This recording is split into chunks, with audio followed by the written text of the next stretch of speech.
How's it going, everybody? Today we're going to be talking about lever action, specifically the M92 Rossi. Now, in Ohio, our laws have recently changed to where we are allowed to use straight-walled cartridges in Ohio to hunt. And I've run into quite a few people who are now looking to get lever actions to hunt with, because that's just where you're going to find the most efficiency for a straight-walled cartridge. There are quite a lot of single shots out there, but a lot of people want to go with the lever actions. Now, of course, my favorite caliber to go with is a 45 long colt or a 45-70, and you can find both of those made by Rossi. Now, the big three companies people are going to be looking at are Marlin, Henry, and Rossi. Now, the Henrys are probably my favorite, but you're going to be paying for them, so a lot of people are looking for a cheaper model. So you've got the Marlins and the Rossis. Now, the Marlins I will not even look at. The Freedom Corporation has completely ruined that company. I don't like their quality control. I don't recommend them to anyone. However, the Rossi, on the other hand, I do recommend to everyone, except it's got a few caveats that we're going to go ahead and talk about. Now, the first thing you should know about a Rossi is that it works out of the box. It's accurate. There's nothing wrong with them. They function perfectly fine. What you are going to find, however, is they are a bit rough in the action. They tend to be a bit difficult to close the action. They're not well finished on the inside. They work, but they're just a bit rough. Now, if you want something that's smooth, I suggest you go with the Henry, but you're going to be paying a lot more for that. With this, everything on this is fixable. I've smoothed out this action to the point where it feels awesome, but it took me a number of hours to do that. You also need to buy some new parts. You're definitely going to need a new ejector spring. That's a lot of the problem with this gun comes from the injector. Both getting that ejector smoothed out and also putting in a new ejector spring. You're also going to mount a reduced power hammer spring. The hammer on this out of the box is extraordinarily powerful. It's unnecessarily powerful. Reduce that hammer spring and you're going to have a better bolt throw. One thing you can do is remove this stupid safety that's in there. It's pointless safety. This has a half cock on it. There's no reason the safety has to be there. It just looks stupid, but that is replaceable. Something you might want to look into getting is a Tang Sight. I find them very useful, especially for range shooting. They're a lot of fun. The buckhorn sights on these are just fine for hunting. And of course, you can mount scope to this if you feel the need.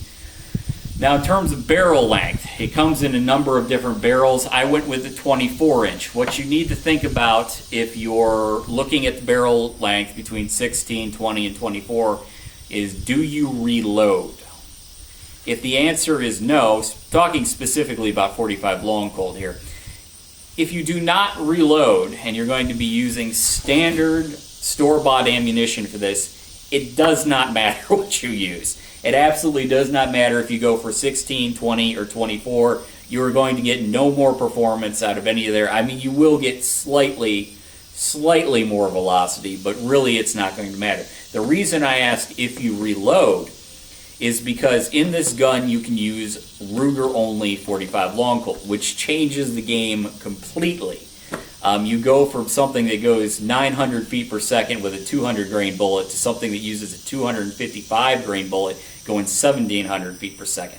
The reason you can get that huge jump in performance is you need to use a slow burning powder which takes full advantage of that 24-inch barrel. The reason that you are able to take full advantage of this 24-inch barrel is you need to be able to use a slow-burning powder like H110, and that is going to give you the velocities out of this gun that are going to completely take its performance to another level.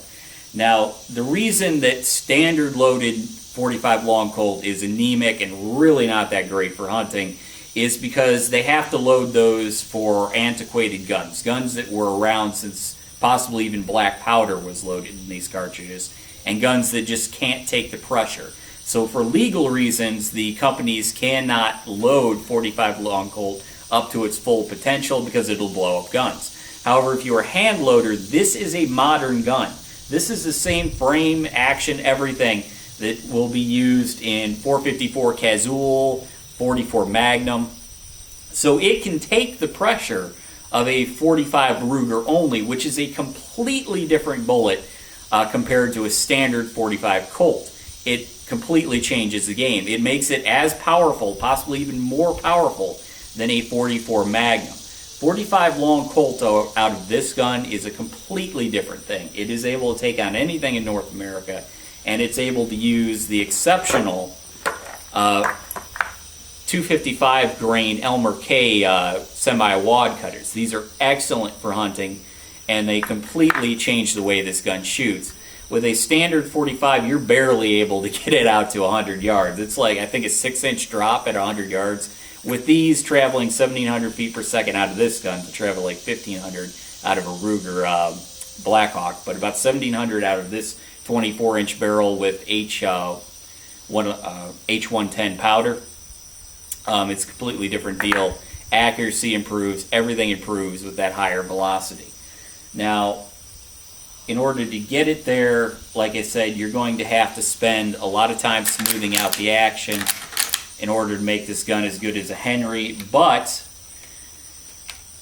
you are saving money by buying this gun. You're able to get a very quality gun. It just is going to take some work, and you're going to be able to shoot very good ammunition, powerful ammunition with 45 long Colt, and you're going to be able to use these standard velocity for target loads. These are also hand loads, but I load up these standard velocities just to use for target practice, and they work great. It's a pleasure to shoot. I enjoy it immensely.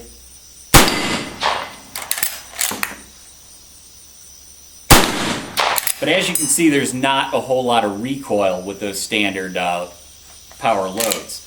But with the hunting loads I have, the 255 grain, it's, as I said, a whole different animal. Really rocks your world. It feels more like a real Magnum caliber, like a 454 Cazul, and it hits hard. Like I said, the 45 long Colt is nothing to turn your nose up against. The reputation it has is because companies, for legal reasons, cannot load up 45 long Colt to its full potential. But as a hand loader, you can. So as I said, with standard velocity roads, it does not matter what barrel length you use. But if you are a hand loader, you absolutely want the longest barrel you can get to take full advantage of that slow burning Magnum powder. So, little something to think about if you're going to get into lever action guns and you were looking at the 45 long Colt. There's nothing wrong with that caliber. It is not weak. I highly suggest using it. And if you do decide to hand load for that and go for the longer barrel, everything I've said, think about getting a Tang Sight, because it can really be fun to reach out and touch something with a 45 long Colt. It's not going to be a 600-yard gun, obviously, but it's quite a lot of fun to take to the range and see what it can do. So, happy hunting. That's all I got to say.